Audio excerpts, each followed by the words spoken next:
নমস্কার। আজকে আমরা একটা বিশেষ কারণে জড়ো হয়েছি শ্রুতিচিত্র চ্যানেলে। এতদিন ধরে শ্রুতিচিত্র চ্যানেলে আমরা যে কাজগুলো করছিলাম সেগুলো সবই বিখ্যাত লেখকদের লেখা কাজ, কিন্তু এই প্রথম এবং ম্যাক্সিমাম কাজই আমি নিজে এবং বা ডালিয়া আমাকে কিছু জায়গায় হেল্প করেছে, কণ্ঠ দিয়েছে। আপনারা সবাই ডালিয়ার কণ্ঠ শুনেছেন, আমার কণ্ঠ শুনেছে, এবং প্রথম গল্পে কিছুটা আমার ছেলে দেবব্রতেরও কণ্ঠ রয়েছে। তো এই প্রথম শ্রুতিচিত্র চ্যানেলে আমাদের অরিজিনাল কোনো কাজ আসতে চলেছে, যেটা এতদিন পর্যন্ত আমরা যে ধরনের কাজ করছিলাম তার বাইরে। মানে হচ্ছে যে আমরা মূলত যে কাজগুলো করছিলাম সেগুলি সবই হরর কেন্দ্রিক, মানে ভৌতিক। কিন্তু এবারের কাজটা ভৌতিক নয়, এবারের কাজটা আমরা আমাদের যে ভাঙলাম প্রথমবার, মানে আমরা যেভাবে কাজটা আমি করছিলাম এতদিন ধরে, যে একটু স্বাদ বদলের প্রয়োজন আছে। আমার মনে হয়েছে যে একটু ভৌতিক থেকে যদি অন্য কিছু করা যায়।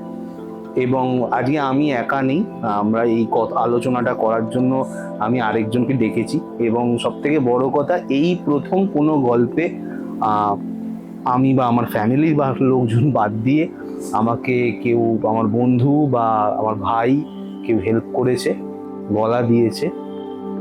সৌম্য, নমস্কার। সৌম্য এর আগেও অনেকবার আমাদের সাথে কাজ করে, মানে আমার সাথে কাজ বেশ কয়েকবার, হ্যাঁ বেশ অনেকবার কাজ করেছে। সেগুলো ম্যাক্সিমামই মিউজিক ভিডিওতে কাজ হয়েছে, আমরা একসাথে থিয়েটার করেছি, একই দলে আমরা এখনো যুক্ত আছি। স্বাভাবিকভাবে আমি থিয়েটারে এখন আর অতটা সময় দিতে পারছি না এই কাজগুলো, অডিও স্টোরির কাজের জন্য বা অভিনয়ের অন্যান্য কাজগুলোর জন্য। কিন্তু সৌম্যর সাথে আমার দীর্ঘ পরিচিতি এবং আমি ওর সাথে কাজ করতে খুব কমফোর্টেবল ফিল করি। বাকিটা সৌম্য, কেমন লাগলো কাজটা করতে? দারুণ লেগেছে। প্রথমেই ধন্যবাদ কৌস্তবদাকে এই সুযোগটা আমায় দেওয়ার জন্য, এবং শ্রুতিচিত্র চ্যানেলকে আমার অনেক ধন্যবাদ এবং আমার শুভেচ্ছা চ্যানেলকে। এই চ্যানেল আরও এগিয়ে যাক। আর কাজটা করতে প্রথমবার যখন আমি স্ক্রিপ্টটা পেলাম, স্ক্রিপ্টটা পড়েই দাদা যখন আমায় শোনালো, মানে শুনেই এত ভালো লেগেছে, এতটাই অভিভূত হয়ে গেছি। মানে আমার তখনই মনে হলো, বাবা এটা আমি করতে পারবো। এবং চরিত্রটাও খুব প্রাণবন্ত, বেশ ভালো লেগেছে। এবং তুমি যেভাবে গাইড করেছো, আগেও মানে আমরা যে মিউজিক ভিডিওগুলো যখন করতাম বা করেছি, তো তখন যেভাবে গাইড করেছো, এখনও যেভাবে গাইড করেছো, সত্যি বেশ ভালো লেগেছে, খুব উপভোগ করেছি। দেখা যাক এবার হ্যাঁ, দেখা যাক কেমন লাগে আপনাদের।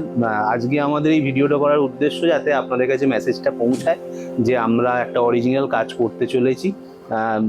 নিজের ঢাক নিজেই পেটাচ্ছি আমরা, ঠিক আছে? কিন্তু কারণ যার যুগ পড়েছে, নিজের ঢাক না পেটালে চলবে না আমাদের, তাই তো? একদম, মানে পৌঁছবো না আপনাদের কাছে, আওয়াজটা পৌঁছতে হবে।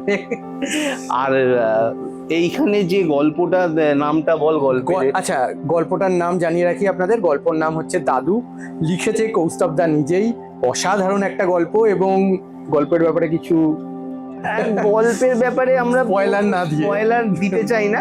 তবে হ্যাঁ, সৌম্যকে আমি এতদিন পর্যন্ত আমার যে মিউজিক ভিডিও করেছে বা যে ধরনের কাজগুলো করেছে, ওকে এই প্রথম আমি একটা অন্য রকম ডায়নামিক্সটা, পুরো আলাদা চরিত্রের, সেটা যদিও আমরা অডিও স্টোরি কাজ করছি, ভিজুয়াল না, কিন্তু এই চরিত্রটা একদম ও এতদিন রকম। যে তুই বল এবার চরিত্রটা। অবশ্যই খুব প্রাণবন্ত একটা চরিত্র, এবং করতে গিয়ে প্রথমে একটু টাফ লাগছিল, কিন্তু ঠিক আছে, তুমি গাইড করে দিয়েছো।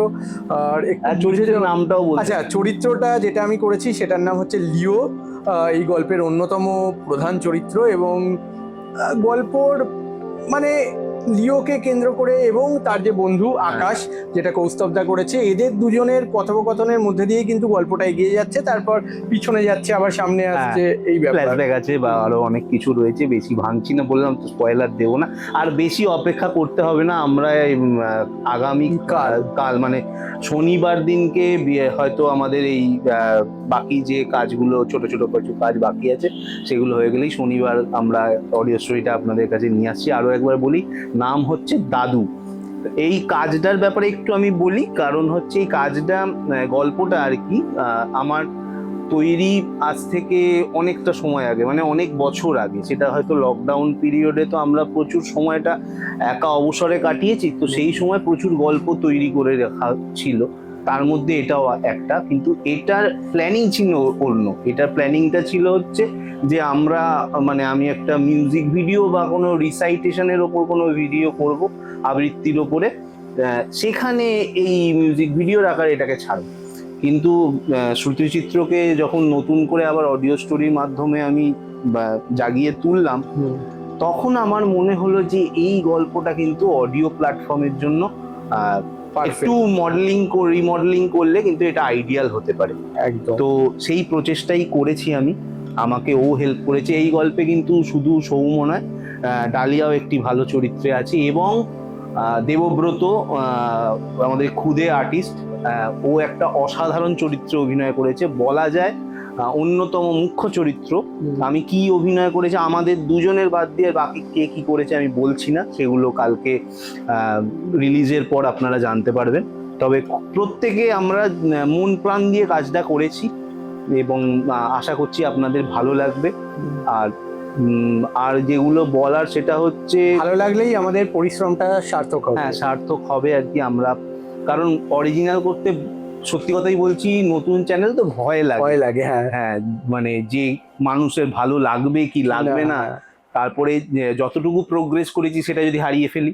যদিও এখনো পর্যন্ত আমাদের গল্প যে জায়গায় দাঁড়িয়ে আছে তাতে আমরা কনফিডেন্সই আছি, কিছুটা সাহস পাচ্ছি। হ্যাঁ, সাহস পাচ্ছি নিজেরা শুনে, বাকিটা আপনারা বলবেন।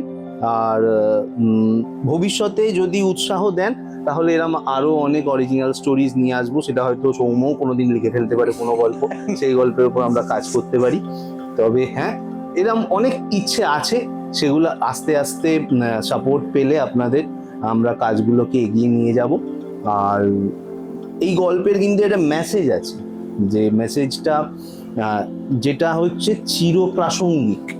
এই মেসেজটা এই নয় যে এটা ক্ষণস্থায়ী, বা এটা তো কোনো কাল্পনিক গল্পই, প্রেক্ষাপটটা হয়তো কাল্পনিক, কিন্তু প্রাসঙ্গিকতাটা চিরন্তন, তাই না? কারণ গল্পের নামটা শুনেই বুঝতে পারছেন, দাদু আমাদের প্রত্যেকের জীবনেই আছে।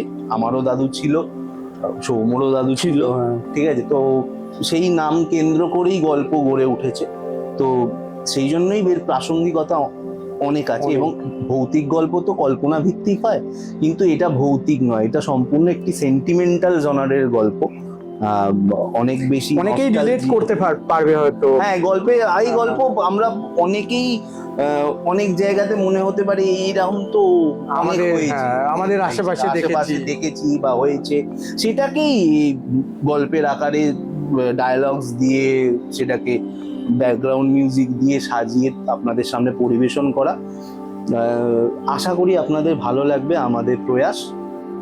ভালো লাগলে অবশ্যই কমেন্ট করবেন, আর শ্রুতিচিত্র চ্যানেলটিকে সাবস্ক্রাইব করবেন। সৌম্য আমার কাছে গেস্ট আর্টিস্ট, আমি ওকে বলি না, আমার ভাইয়ের মতো, কারণ ও পরিবারেরই অংশ। ও খুব ভালো শ্রোতা। ও ডে 1 থেকে কিন্তু আমি ওকে পাঠিয়েছি, আমি অনেককেই হোয়াটসঅ্যাপে পাঠাই। ও সব থেকে বড় ব্যাপার হচ্ছে ও খুব অনেস্ট ফিডব্যাক দেয়, যেটা আমার খুব ভালো লেগেছিল। আর ও নিজে যেহেতু আবৃত্তি করে, ও জিতুদার ছাত্র, তো সেই ক্ষেত্রে, এবং আমরা একসাথে থিয়েটার করেছি, তো আমার ওকে নিতেও ভরসা হয়। আর ও খুব ওবিডিয়েন্ট, এই নিয়ে কিছু বলার নেই। যাই হোক, তো যেটা বলার, আর বেশি কথা বলে সময় নষ্ট করবো না।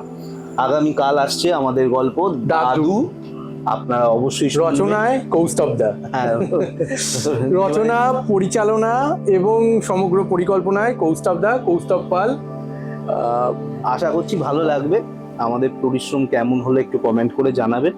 আর যদি খুব ভালো লাগে তাহলে বন্ধুদেরকে শুনতে বলবেন, এবং যদি চ্যানেলটাকে মনে হয় যে ভবিষ্যতে আরো এই চ্যানেল থেকে কাজ আমরা শুনবো, তাহলে চ্যানেলটাকে প্লিজ সাবস্ক্রাইব করবেন।